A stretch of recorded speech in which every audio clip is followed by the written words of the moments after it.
What's poppin', homies? It's your homegirl, Gossip Girl, and today I have an update on the situation with Robert Card, and then we're going to talk about Aaron Pennington and the deaths that happened in North Carolina. Okay, so it's sort of like a news dump today. Robert Card. Let's get into this. The Army reservists who opened fire in a bowling alley and a bar in Lewiston, Maine, killing 18 people, was found dead Friday from a self-inflicted gunshot wound ended an intensive 2-day search that had the state on edge. Now, Robert Card, a firearms instructor who grew up in the area, was found dead in nearby Lisbon Falls, Governor Janet Mills said at a Friday night conference. Like many people, I'm breathing a sigh of relief tonight, knowing that Robert Card is no longer a threat to anyone. What he did, he took the coward way out. Instead of you taking accountability for what you have done, he took the coward way out. He went into the woods and he murdered himself, okay? You inflict so much pain on other people. And so, because you don't want to face the judge or face doing time, you take your own self out. And these people are still left with no answers. Why did you do this? It doesn't, but in a way, it doesn't matter why he did it, because whatever happened in his life or what's going on in his life, it was not right for him to take that out on other people. These people did nothing to him. Now, Maine Department of Public Safety Commissioner said Card was found at 7:45 p.m. near a river about 8 miles southwest of where the second shooting occurred Wednesday evening. He declined to divulge the location, but an official told the news press the body was at a recycling center from which Card had been fired. So, how long did Robert Card work there? Did he work there for a while and they fired him? Did he work there for a short time and they fired him? The reason why he did all of this was because he was fired? But still, that gives him no reason to do what he did to these innocent people. And so now I was reading another article saying how people that knew him say he had mental health issues, that he had so much going on in his head. Okay, maybe he did have mental health issues, but those mental health issues was suppressed because he was in the Army Reserve, okay? He's a firearm instructor. And I'm not sure what the rules are for joining the Army or the Army Reserve. I'm not sure if you can join the Army if you have mental health issues. I don't know if that's true. If you know, please let me know in the comment section if it's allowed or not. But if it's not allowed, then he should not have enlisted in the reserve. Okay? Oh, those poor families, I give my love and condolences, and also prayers to the families that lost their loved ones. This is just ridiculous. It's just ridiculous. So he's no longer a threat. He unalived himself. And I just, send my prayers to everyone that was hurt, that was fatally wounded doing all of this. It's just sad. It's just really sad. Now, let's get to the next case. Now, this guy named Mr. Pennington, okay, he murdered his wife and he went on the run. So now there's a manhunt looking for him. This happened in Massachusetts, okay? And this all was around the same time, and while that stuff was going on in Maine,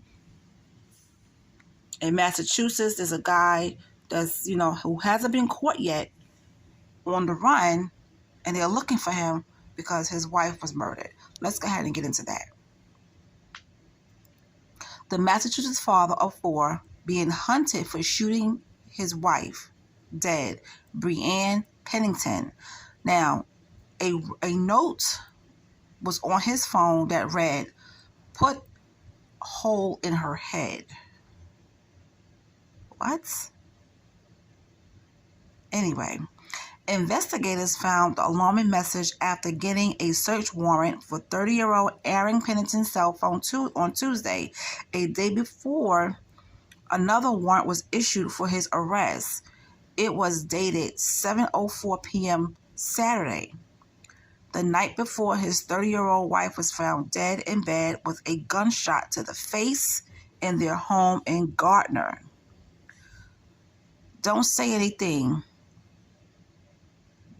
Be quiet. If she wakes up, just say you're getting nasal spray. And this is what it read. Okay? According to the warrant that was obtained by a news outlet, get on the side of the bed, very close proximity to the head, put hole in head. So basically, this fool, this sick person, he has a note on his cell phone, like, saying how he's going to do it. You know, don't say anything. Be quiet. If she wakes up, just say you're getting nasal spray. Get on side of bed, very close proximity to the head, put hole in her head. Jesus Christ. Now that's a sick person. Pennington has been the subject of a desperate manhunt since Sunday when his wife was discovered with a fatal gunshot wound to the face in a bedroom after her children ran to a neighbor asking for help. He may have a firearm and is considered armed and dangerous, the Massachusetts State Police said on Tuesday. The couple's marriage was troubled, and Brianne even planned to move with their 4 children, ages 2, 5, 7, and 9, to Texas in order to get away. Okay? Those who knew them said Pennington struggled with mental health issues and threatened suicide in the past. According to the arrest warrant, Gardner police received a 911 call about 9:15 a.m. on Sunday from a neighbor, Carrie McDermott, who said the kids came to her house saying they could not find their dad and that their mom was crying in her bed. Police arrived at the Cherry Street home a few minutes later and found Brianne lying in bed in the upstairs bedroom with a gunshot wound to the head. She was pronounced dead by a paramedic 10 minutes later.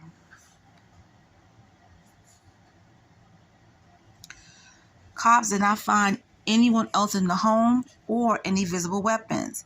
Brianne was known to have a gun for her protection, but investigators who later executed a search warrant did not find a firearm, though they did find 3 spent shell casings in the room where she was found dead, according to the documents.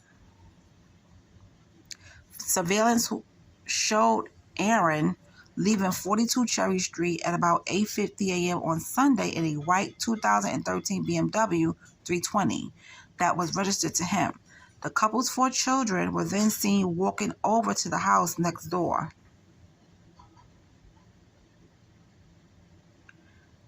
A hunter found the sedan the next day about 1,500 feet down a wooded trail off Kenton Street near Camp Collier in Gardner. The couple had already decorated their house for Halloween with a large boo sign by the front door and some pumpkins lined up along the stairs to the front door. He better turn himself in. He needs to stand up for what he did and turn himself in and not be a coward. And that was said of her brother-in-law. So Brooke, I guess Brooke is Brianne's sister. And she's saying, you need to turn yourself in and don't be a coward. He needs to turn himself in. He needs to do it for the kids, she added.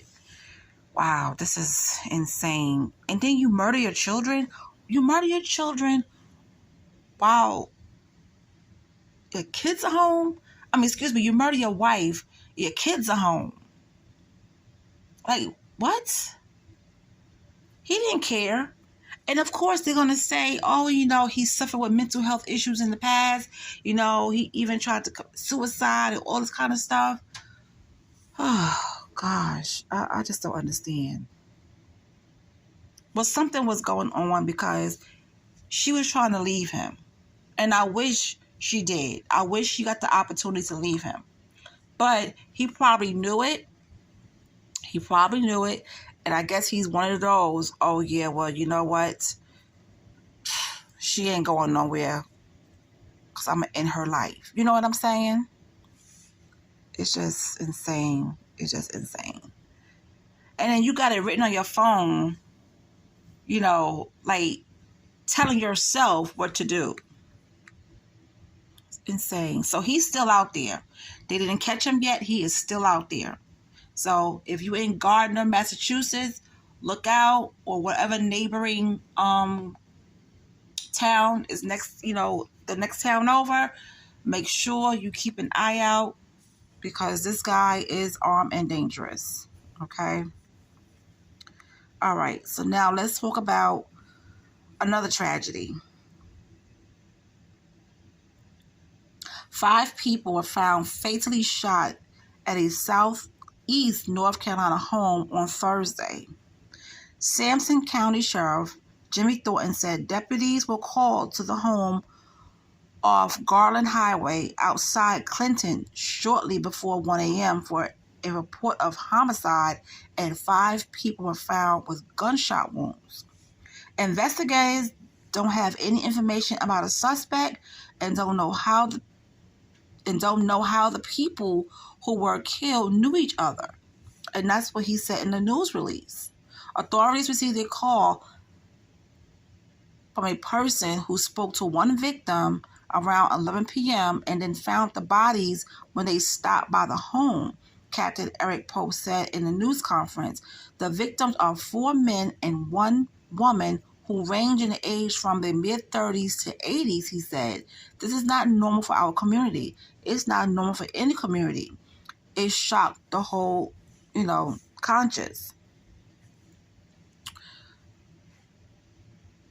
The sheriff's office did not respond with additional information, including if the homicides are being investigated as a mass killing, which the FBI defines as the shooting death of 4 more people, excluding any shooters within 24 hours. The bodies were found hours after a shooting in Lewiston, Maine. This is the 36th mass killing in the U.S. this year. So it has nothing to do with Maine. They're just saying that while that was going on in Maine, and also while that Massachusetts guy was murdering his wife, this was also going on. So they don't have any suspects right now. 5 people in the house fatally wounded. This doesn't sound right at all. Something's going on. And I hope they find information about that. I hope they find the person who's responsible for that. And I know the families are hurting. They're upset. And it just seems like, to me, it seems like when the holidays get closer, it seems like more and more like murders escalate. I mean, murders are happening every day. But it just seems like around the holiday time, it just escalates. I'm not sure if I'm the only one that feels that way. But it just seems like it just skyrockets. But anyway, guys, I send my prayers and condolences to the families that were found. And I do hope they find the person that's responsible for those shootings. So anyway, that's all I have for you right now. You guys have a great day, and I'll talk to you later.